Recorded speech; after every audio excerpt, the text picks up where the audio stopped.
Thank you very much, Tom, for the opportunity to talk about the work that we did in the EU-India Spirit project. Just a short word of introduction. My name is James Clarke from Waterford Institute of Technology in Ireland. It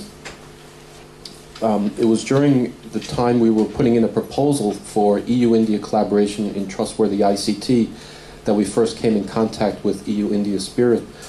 And we met them for the very first time, and we asked them if they would be supportive of our project, and they said yes, they would.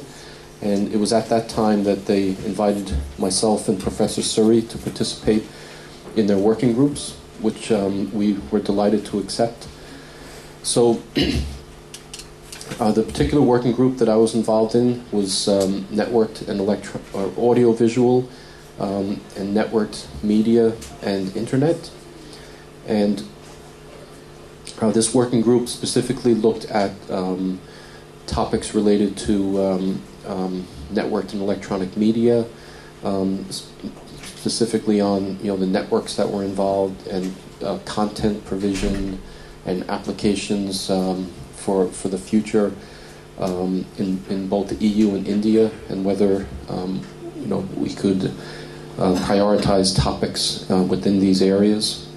And as part of this, we were also addressing the trust and security topics, which were very much at the heart of the big project, Building International Cooperation project that I coordinate.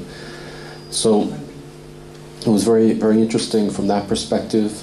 And in the various working groups, we were able to identify a number of different topics specifically on trust and security. For example, as Tom mentioned, the trust, security, and privacy in mobile environments. So, within this audio-visual area, there would also be a lot of activities in the mobile environment, specifically in rural areas.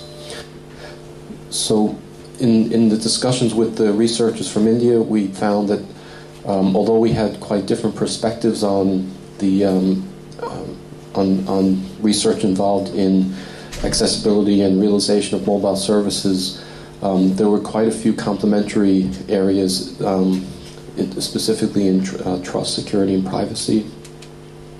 Another area that we discussed quite a lot was on identity management.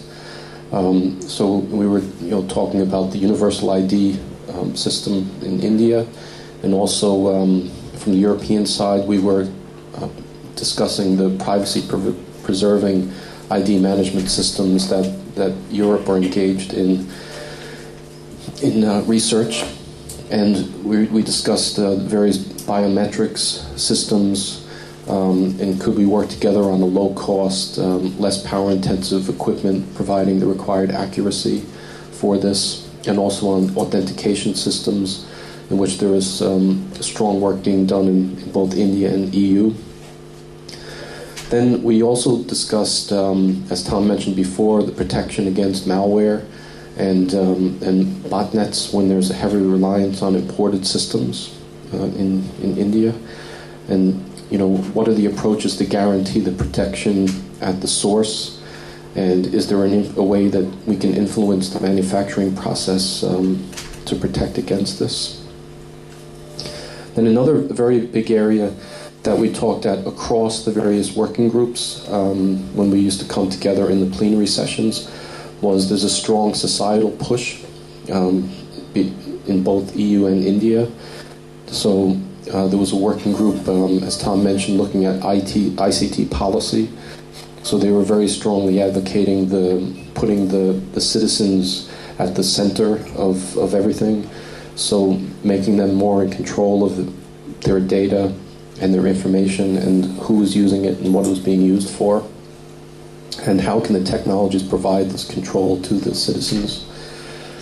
And we recognize that there's a need for a strong link between social scientists and technologists. Then we also discussed in the working group about there's a balance between strong security tools and efficiency and effectiveness. So how do we build cost-effective, tailor-made indigenous security products that can compete for the export market, that have the flexibility that's needed.